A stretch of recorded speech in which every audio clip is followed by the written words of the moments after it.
Students, आज हम trigonometry के चैप्टर नंबर 8 के 8.1 का पहला प्रश्न जो हमारे सामने है, फर्स्ट क्वेश्चन, इस क्वेश्चन को हम सोल्व कर रहे हैं। देखते हैं पहला प्रश्न क्या है। और ये जो प्रश्न है, मैं समझती ये बहुत ही सरल और सिंपल क्वेश्चन है आपके सामने। देखिए, क्वेश्चन जैसे लिखा है उस हिसाब से हम आगे का काम करेंगे।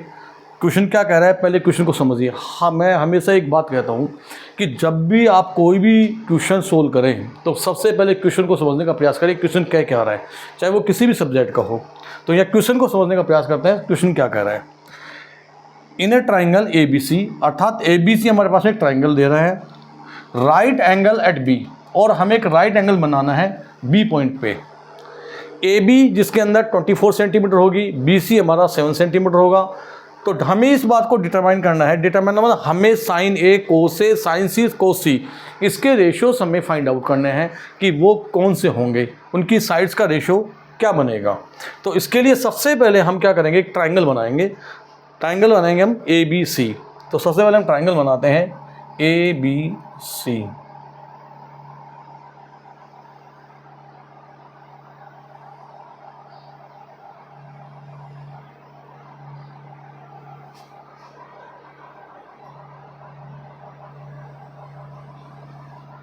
ये हमने एक ट्रायंगल बनाया और इस ट्रायंगल का जो नाम रखेंगे हम ए बी सी, जैसा कि कहा है कि ए बी और सी, ये हमने इसका नाम रख दिया। अब हम में क्या कहा गया वो देखते हैं क्वेश्चन में कि राइट एंगल एट बी, अर्थात इसके अंदर एक राइट एंगल है और वो राइट एंगल बी पे है। तो ये हमारा बी हो गया और ये हमारा राइट एंगल हो गया 90 डिग्री।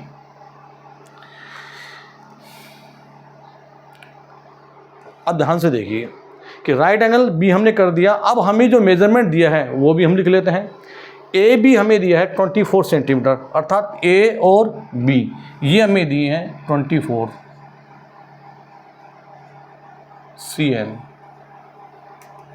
इसको ऐसे लिखते हैं 24 cm। बी सी हमें 7 सेंटीमीटर दी है।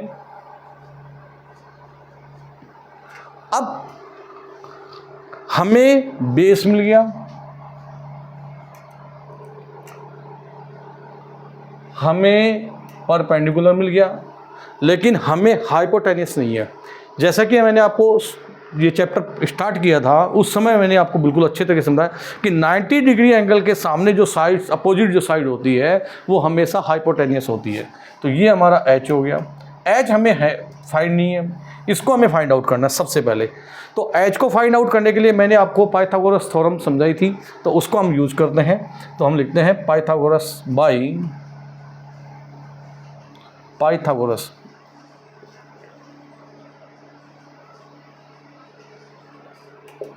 पाइथागोरस थ्योरम से हम इसको सोल्व करते हैं। तो हाँ, पाइथागोरस थ्योरम का हमारा जो फॉर्मूला है वह है H square equal to P square plus B square.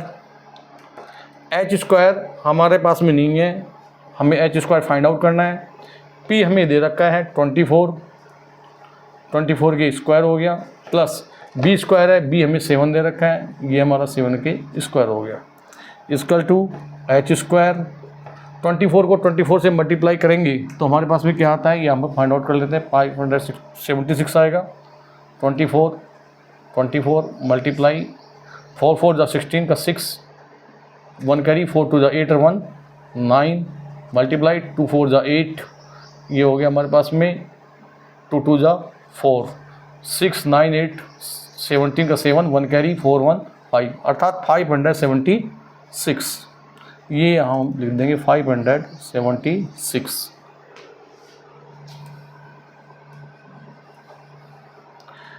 Seven को 7 से मल्टीप्लाई करेंगे तो हमारे पास में आ गया 49। अब हम इसको ऐड करते हैं। एच स्क्वायर इक्वल टू 9 और 6 15 का 5, 1 कैरी, 7 और 4 11, 11 और 1 12, 12 का 2, 1 कैरी, 5 और 1 6, अर्थात 625 हमारे पास में एच स्क्वायर आ गया। लेकिन हमें चाहिए एच, और एच हमें चाहिए तो हम क्या करेंगे, इस एच स्क्वायर के अंडर रूट करेंगे, और हम जब इसके अंडर रूट करेंगे तो हमें 625 के भी अंडर रूट करना होगा। यहाँ स्क्वायर जो है ये अंडर रूट जो है अंडर रूट से कैंसिल हो जाएगा, तो हमारे पास में आएंगे एच और ये 625 है, तो 625 के अगर हम रूट करेंगे तो 625 के जो फैक्टर्स होते हैं वो होते हैं 25 × 25, अर्थात 25 को 25 से मल्टीप्लाई करेंगे तो हमारे पास में आएगा 625। इट्स राइट, ओके, चेक करके लिख लीजिए। 25 5 जा 125, 125 12 कैरी, 25 2 जा 50, 50 में 12 ऐड करेंगे तो हमारे पास 62, ये आ गया हमारे पास 625। तो इस तरीके से 625 के जो फैक्टर्स बने वो 25 × 25, ये हमारे पास एक पेयर बन गया। इस पेयर में से हम क्या करेंगे, एक को बाहर निकाल लेंगे, तो हमारा बाहर निकालते ही अंडर रूट हमारा स्वतः हट जाता है। देखिए ये हम बाहर निकाल लेते हैं, इसको इस तरीके से हम कर लेते हैं, equal to h equal to 25, ये हमारे पास में h आ गया 25। यहाँ मैं एक चीज़ आपको सिखाना चाहूँगा कि जैसे कि ये 625 के दो फैक्टर हुए 25 25, तो इसका मतलब क्या हुआ कि अंडर रूट जो है ये 25 के हम स्क्वायर कर देंगे, ये अंडर रूट में स्क्वायर आ गया, इसका मतलब 25 को 25 2 टाइम्स हो गया। यहाँ पे जो चीज़ हमने यहाँ की थी h के पावर स्क्वायर को हमने हटाया था और हमारे पास h आ गया था, ठीक वही पोजीशन हमारे पास में है कि यहाँ हमने इस जो स्क्वायर है इसको अंडर रूट से कैंसिल करेंगे तो हमारे पास में वैल्यू 25 आ गई, वही 25 है। अर्थात पेयर में से एक को निकाल लिया जाता है, यानी 25 को हम स्क्वायर लिख करके ऐसे भी कर सकते हैं, और या सीधे डायरेक्ट हम पेयर बना करके भी हम एक निकाल सकते हैं, और जिससे हमारे के पास हाइपोटेन्यूस की वैल्यू आ गई। तो ये चीज़ मैंने आपको समझाई है।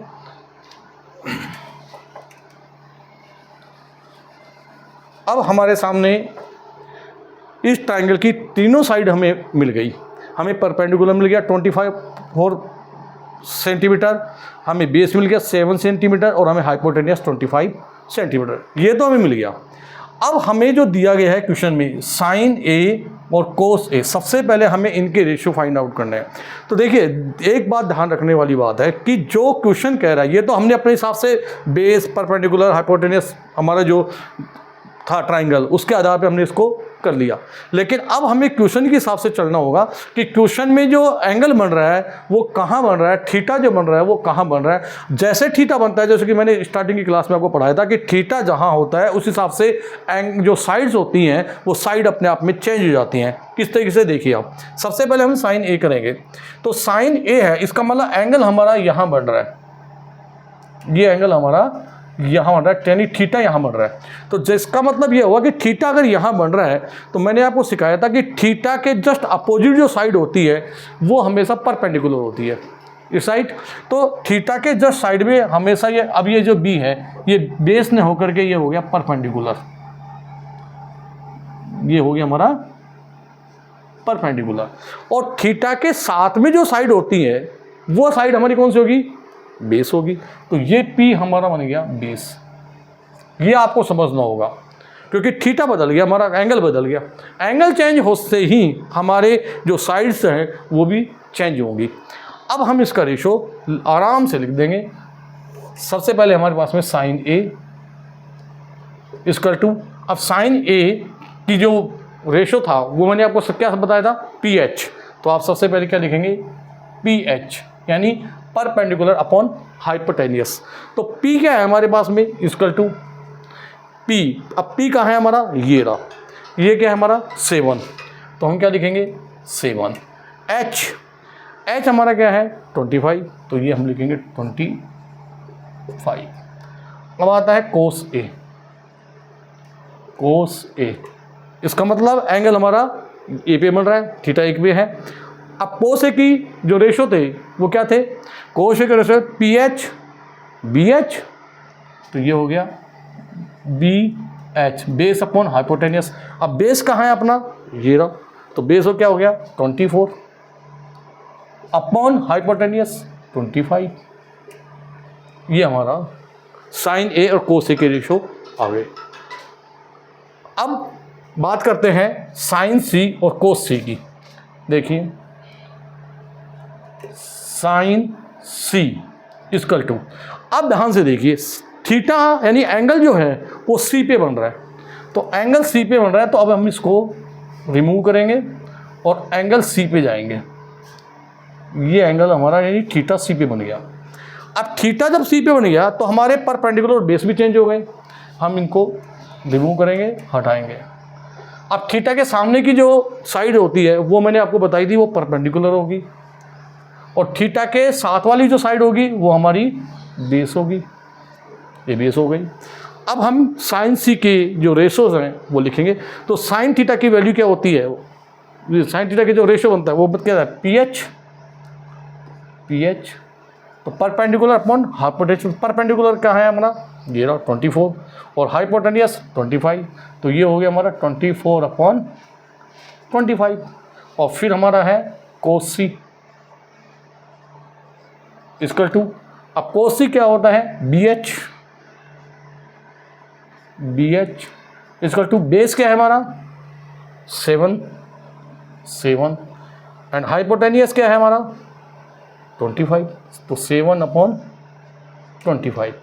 ये हमारे साइन ए, कोस ए, साइन सी और कोस सी के रेशो हमने फाइंड आउट कर लिए, और मैं समझता हूँ ये बहुत अच्छे तरीके से मैंने आपको समझाया है। Okay, thanks.